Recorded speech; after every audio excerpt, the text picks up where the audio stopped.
Hello, এখন আমি আছি ইয়েলবং।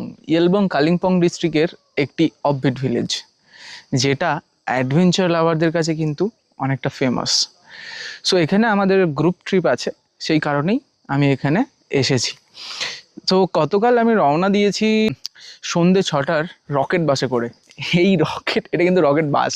এই রকেট কিন্তু আকাশ দিয়ে চলে না, মাটি দিয়ে আসে। সো রকেট বাসে করে 6টার সময় রওনা দিই স্প্ল্যানেট থেকে, এবং বাসটি কৃষ্ণনগর এবং আর দু এক জায়গায় হল্ট দিয়ে আমাদের সকাল 7:30 পৌনে 8টা নাগাদ শিলিগুড়ির তেনজিং নর্গে বাস স্ট্যান্ডে পৌঁছায়। এবং ওখান থেকে আমাদের এই বাগড়াকোট বা ডুয়ার্সগামীর কোনো বাস কিন্তু তেনজিং নর্গে বাস স্ট্যান্ড থেকে পাওয়া যায় না। আবার তেনজিং নর্গে বাস স্ট্যান্ড থেকে আমাকে পিসি মিত্তাল বাস স্ট্যান্ডে আসতে হয়, এবং সেখানে আমরা দুজনে পিছনের বেশ টিকিটের ভাড়া পড়লো 80 টাকা। কত টিকিটের ভাড়া? 40 টাকা করে। আমরা বাগড়াকোট আসি।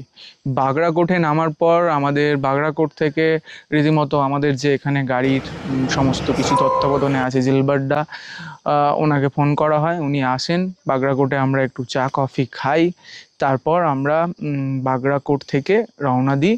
717 যে নতুন হাইওয়েটা কানেক্ট হচ্ছে লাভা, লোলেগাঁও এবং সিকিমেও কানেক্ট হচ্ছে, সেটা আমাদের এই ইয়েলবংয়ের পাশ দিয়েই গেছে। ইয়েলবংয়ের রাস্তা ওই রাস্তা থেকেই ডিভাইড হয়। এই হচ্ছে ইয়েলবং, ওয়েলকাম টু ইয়েলবং।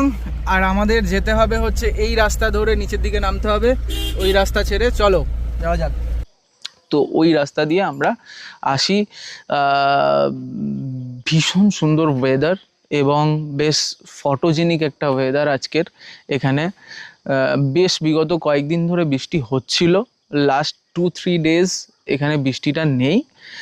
আর আস্তে আস্তে আমাদের বেশ অ্যাডভেঞ্চারও হয়। রাস্তাঘাটও ইয়েলবংয়ের বেশ অ্যাডভেঞ্চারাস।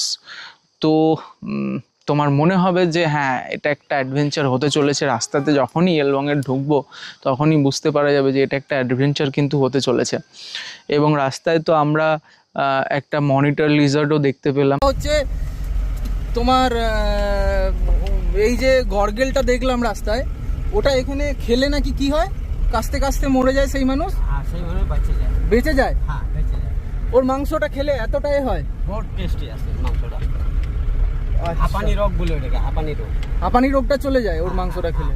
অনেক লোক ঠিক হয়েছে আমাদের। অনেক রোগ ঠিক হয়েছে? আচ্ছা। এখন আমরা বসে আছি দীপক মামার রুফটপে। এখান থেকে হচ্ছে বেস্ট ইয়েলবংয়ের একটা ভিউ পাওয়া যায়, এবং এখানে বসে আমরা বিকালটা এনজয় করছি।